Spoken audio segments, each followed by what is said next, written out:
This is the story of the fox and the little prince who tamed him. At the time that they met, the little prince was feeling down.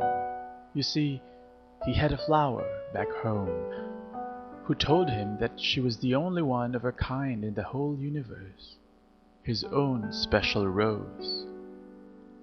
But then he came upon an entire garden of roses, all alike, just as beautiful as his rose. He thought that she would be very much annoyed.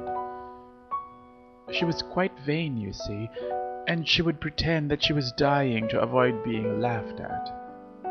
And the prince would be obliged to pretend that he was nursing her back to life. He knew that if he did not do so, she would really allow herself to die.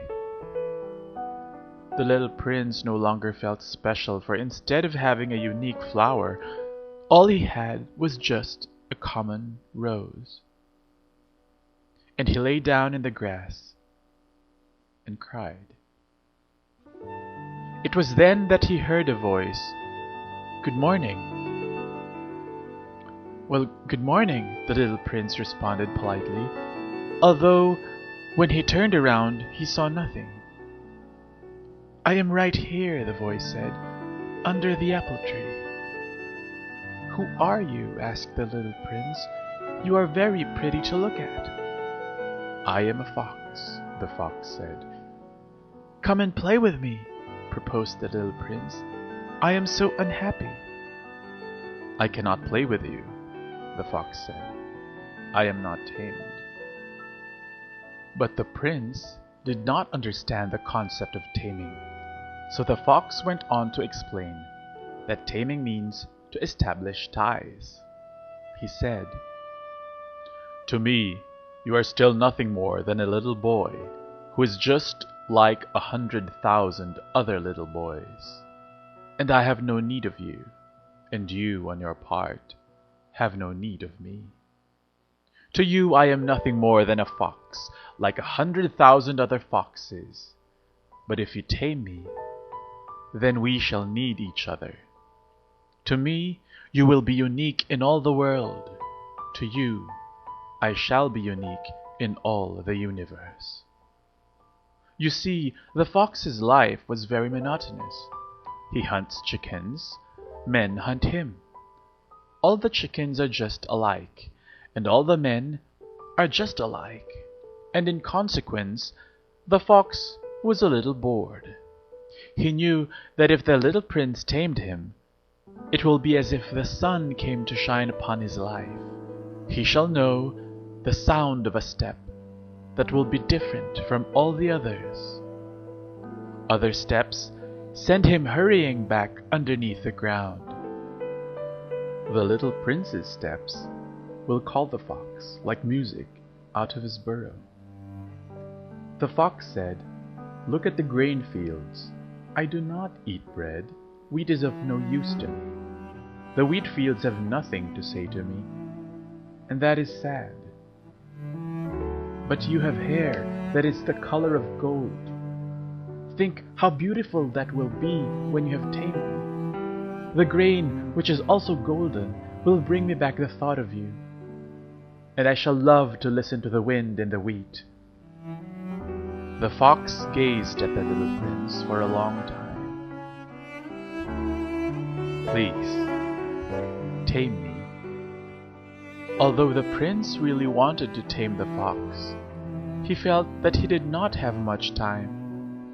He wanted to discover many friends and understand a great many things.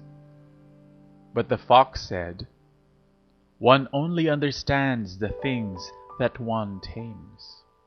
Men have no more time to understand anything. They buy things already made up at the shops, but there is no shop anywhere where one can buy friendship. And so men have no friends anymore. If you want a friend, tame me. And so the little prince agreed, and the fox taught him the steps in taming. "You must be very patient," said the fox. "First, you will sit down at a little distance from me. Like that, yes, on the grass. I shall look at you out of the corner of my eye. and you will say nothing. Words are a source of misunderstandings, but you will sit a little closer to me every day." So the next day, the little prince came back. "It would have been better to come back at the same hour," said the fox. "If, for example, you came at 4 o'clock in the afternoon, then at 3 o'clock I shall begin to be happy. I shall feel happier and happier as the hour advances. At 4 o'clock I shall already be worrying and jumping about.